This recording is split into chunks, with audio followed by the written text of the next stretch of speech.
Consumption of rice in the country is going up, especially because of the young people who are abandoning ugali and going for rice.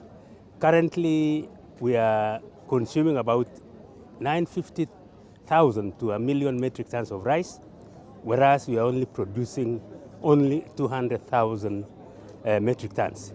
That's a deficit of 80%. For us to be able to close that gap, we need to have a seed system which ensures quality seed, affordability, so that farmers are able to increase production. Hopefully in the next 4 to 5 years, we will have bridged a gap of up to 50 to 60% of what we are producing. We'll have reduced by 50 to 60%. When we talk of a system, it is from seed production, that is basic seed production, certified seed production.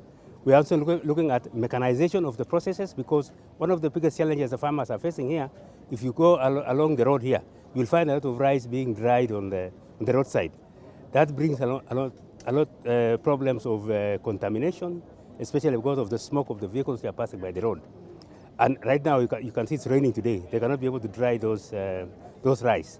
So we are doing the whole value chain from seed production, mechanization, post-harvest management. We're going to introduce dryers for farmers. There are challenges of harvesting. We're also going to introduce harvesters for rice.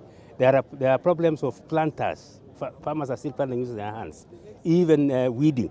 So we want to mechanize the whole value chain so that production is fast and efficient. We would like to move farmers, maybe up to 60–70% of them use certified seed. That will increase production. Also, as I said, we are aiming to close the gap of imports.